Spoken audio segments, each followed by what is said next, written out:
सबै सरमेहमानहरू नमस्कार। म ओमबहादुर खड्का, लेखाधिकृत महालेखा नियन्त्रक कार्यालय, अनामनगर, काठमाडौँ।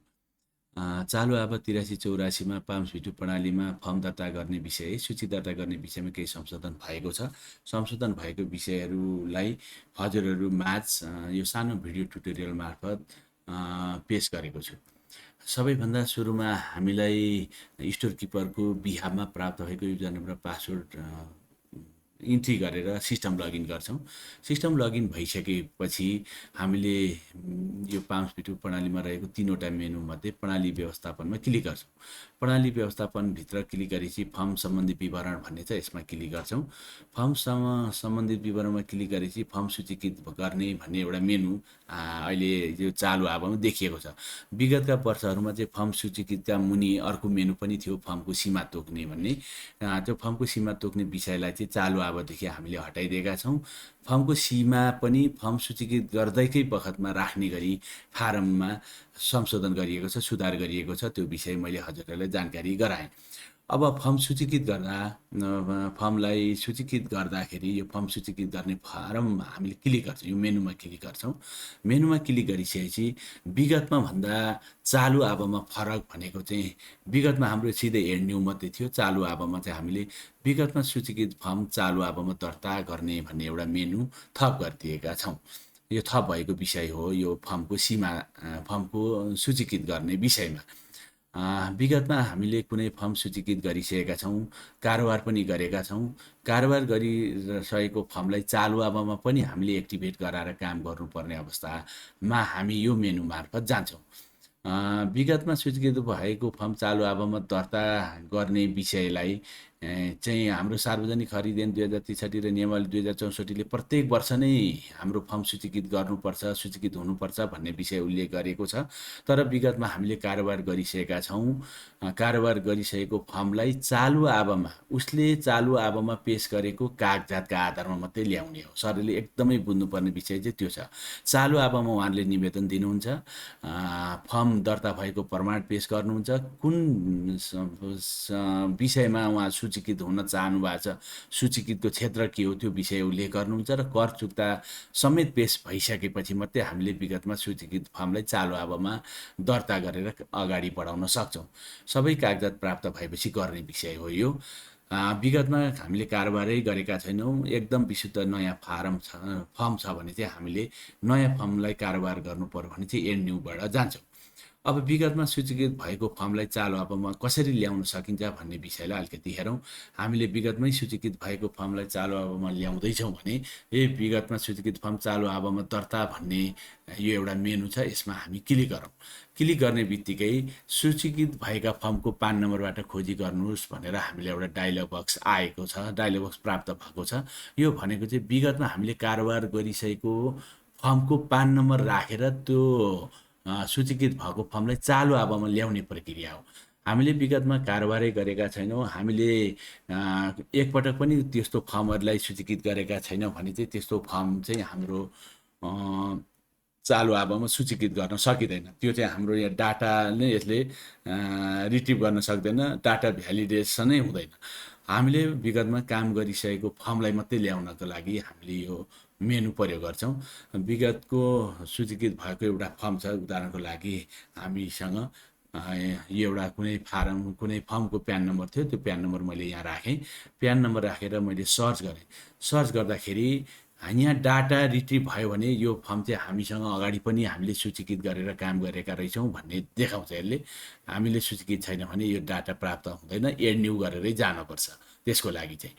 अब हामीले प्यान नम्बर राखेर सर्च गरिसकेको डाटा प्राप्त भइसकेपछि एकचोटि भ्यालिडेसन चाहिँ हेर्नुपर्छ। हामीले के संशोधन गर्नुपर्ने विषय छ कि यसमा।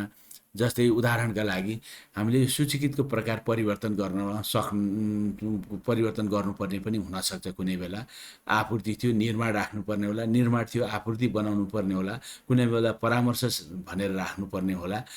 कुनै विषयमा चाहिँ यो अधिकतम सीमा राख्ने विषय पनि संशोधन गर्नुपर्ने अवस्था होला, होइन? यसलाई चाहिँ हामीले हेरेर हामीले चाहिँ इन्स्योर भएपछि अब चाहिँ परिवर्तन गर्न पर्दैन भन्ने थाहा भएपछि सबै डाटाहरू ठिक छ भन्ने भएपछि हामीले यसको कार्यलाई अगाडि बढाउँछौँ। विगतमा यो सूचीकृतको क्षेत्र भन्ने पनि कार्यालय स्तर र स्टोरी स्तर भन्ने थियो। स्टोरी स्तर हामीले अहिले हटाइसकेका छौँ। यो डिफल्टमा हाम्रो कार्यालय स्तर नै प्राप्त हुन्छ, हामीले यो छानिरहन पर्दैन। अब यो सबै इन्फर्मेसन सबै ठिक छ भने चाहिँ हामी यसलाई सेभ गर्छौँ र चालु आबोमा दर्ता गर्छौँ। जस्तै हामीले यो सबै विवरण ठिक थियो, हामीले प्यान नम्बरबाट सर्च गरेर विगतमा सूचीकृत भएको फर्म तानेका हौँ, सबै विवरण ठिक थियो भने अब हामीलाई यसमा सेभ गरिदिन्छौँ। सेभ गरिदिने बित्तिकै के तपाईँ विवरण सुरक्षित गर्न चाहनुहुन्छ भन्ने डायलग बक्स दिएको छ, हामी यसलाई यस गर्छौँ। यस गर्ने बित्तिकै हाम्रो सूचीकृत यो भर्टेक्स इन्टरप्राइजेस भन्ने थियो, हाम्रो विगतमै दर्ता हुँदा त्यसले दर्ता नम्बर कति लिएको थियो त्योसँग हाम्रो सरकार भएन।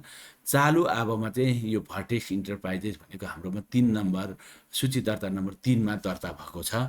यसरी हामीले विगतमा दर्ता भएका विगतमा सूचीकृत भएका फर्महरूलाई चालु आबोमा ल्याएर पनि काम गर्न सक्छौँ। यो सुविधा हामीले चालु आबोदेखि सूची दर्तामा थप गरेका छौँ। यो विषय हजुरहरूले जानकारी गराएँ।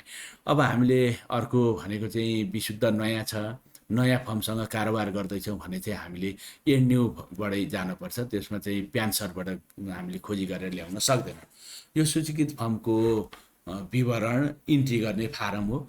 यो विगतमा पनि हजुरहरूले चलाइरहनु भएकै छ। यसमा हामीले थप गरेको विषय चाहिँ यो फर्मको स्वामित्व भन्ने विषय चाहिँ थप गरेका छौँ। यो फर्मको स्वामित्वमा एउटा राष्ट्रिय छ, एउटा अन्तर्राष्ट्रिय भनेर दुईवटा अप्सन छन्। राष्ट्रिय र अन्तर्राष्ट्रिय भनेर थप गरेको विषय एउटा छ। अर्को चाहिँ फर्मको सीमा हामी दोस्रो मेनुमा गएर राख्थ्यौँ, अहिले चाहिँ यही मेनुमा फर्म सूचीकृत गर्दै यसैमा राख्ने गरेको व्यवस्था गरिएको छ। यो फर्मको स्वामित्व र यो अधिकतम सीमा रकम राख्ने विषय चाहिँ यसमा विशुद्ध संशोधन भएको विषय हो। हजुरहरूले पनि यसमा यो दुईटा विषय चाहिँ अलिकति बुझेर काम गरिदिनु भयो भने हामीले गरेको कामहरू बिग्रिने सम्भावना हुँदैन। त्यसको लागि अगाडि नै जानकारी होस् भनेर पनि यो भिडियो तयार गरिएको।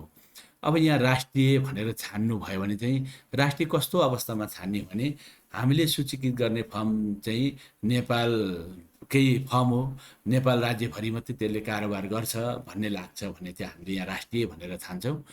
हाम्रो यो पाम्स V2 सिस्टम विदेशी स्थित कूटनीतिक नियोगहरूले पनि सञ्चालन गर्नुभएको छ, राजदूतावासहरूले पनि सञ्चालन गर्नुभएको छ। उहाँहरूले चाहिँ यो राष्ट्रिय नछानेर अन्तर्राष्ट्रिय भन्ने छान्नुपर्छ, किनभने त्यहाँ सूचीकृत हुने फर्म चाहिँ प्यान नम्बरमा दर्ता हुँदैनन्। प्यान नम्बर उहाँहरूलाई आवश्यक पर्दैन। त्यसको लागि चाहिँ उहाँहरूले अन्तर्राष्ट्रिय भनेर छान्नुपर्छ।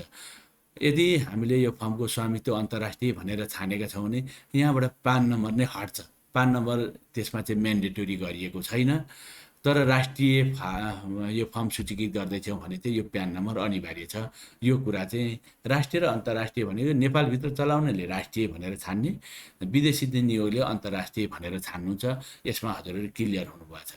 अब यहाँनिर प्यान नम्बर राखिसकेपछि प्यान नम्बर राखौँ। एउटा उदाहरणको लागि 613-042921 भनेर छान्यो। यो प्यान नम्बर हाल्यो। अब यसको नेपाली नाम चाहिँ हामीले सिस्टममा देखाउँछ। यो भनेको हामीले यहाँ प्यान नम्बर राखिसकेपछि यसका केही इन्फर्मेसनहरू चाहिँ हामीले आइआरडीसँग एपिआई कल गरेर लिएका डाटाहरू छन्। ती डाटाहरू चाहिँ यहाँ तानिन्छन्। अब हामीले के पनि विचार गर्नुपर्छ भने कुनै कुनै प्यान नम्बरमा चाहिँ मल्टिपल व्यवसायहरू लिङ्क भएको हुन्छ। हामीले सूचीकृत गर्न खोजेको व्यवसाय कुन हो भन्ने कुरा चाहिँ यकिन हुनुपर्छ। जस्तै हामीले यहाँ अन्जना स्टोर्सबाट कारोबार गर्नुपर्ने थियो, अन्जना खड्का छानेर गयौँ भने त हाम्रो बिग्रियो नि त। त्यो हुँदा हामीले सूचीकृत गर्न खोजेको फर्म के हो त्यो चाहिँ हामीले छान्नुपर्छ। जस्तै मैले यहाँ अन्जना स्टोर्स भनेर गरेँ, अङ्ग्रेजीमा अन्जना स्टोर्स भनेर राखेँ। यो फर्म दर्ता भनेको कागजात प्राप्त हुँदा यसको दर्ता नम्बर 123 रहेछ, त्यो राखेँ। यसको ठेगाना काठमाडौँ रहेछ, काठमाडौँ राखेँ। मुख्य व्यक्ति रामकृष्ण हुनुहुँदो रहेछ, उहाँको मोबाइल नम्बर रहेछ। फोन नम्बर र इमेल म्यान्डेटरी छैन। म्यान्डेटरी नभएको विषयलाई हामीले भरिरहन परेन। इन्फर्मेसन छ, डाटा हजुरहरूसँग उपलब्ध छ भने भरिदिन सक्नुहुन्छ, नभए आवश्यक छैन। अब यसले चाहिँ यो चाहिँ सप्लायरसँग यसले दिने सेवा भनेको सप्लायर हो भनेर सप्लायर भनेर राखियो। अब सूचीकृतको प्रकार भनेर हामीले सूचीकृतको प्रकार छानिदिनुपर्छ। हामीले यो चाहिँ आपूर्तिको लागि भएकोले आपूर्ति भनेर छान्यौँ। अधिकतम सीमा रकम राख्नुहोस् भने चाहिँ अधिकतम सीमा रकम भनेर यहाँ राख्यो। धेरै साथीहरूले यो फर्म सूचीकृत गर्दाखेरि चाहिँ अधिकतम सीमा रकममा कति राख्ने भनेर उसले नबुझ्नु भएको छ, धेरैले बिगार्नु पनि भएको छ।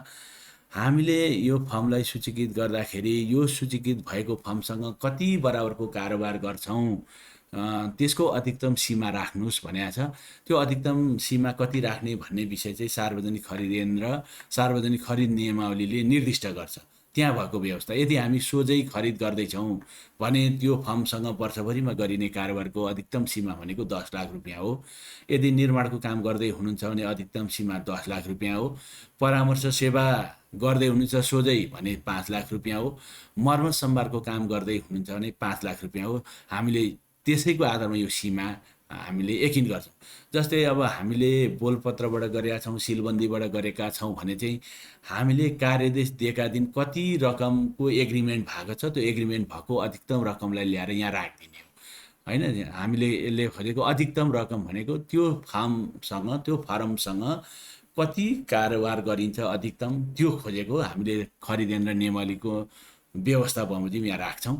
सूचीकृतको क्षेत्र कार्यालय स्तर मात्रै छ, स्टोर स्तर भन्ने यसचोटि हटाइएको छ। अनि अवस्थामा हामीले सक्रिय बनाएर यसलाई सेभ गर्छौँ।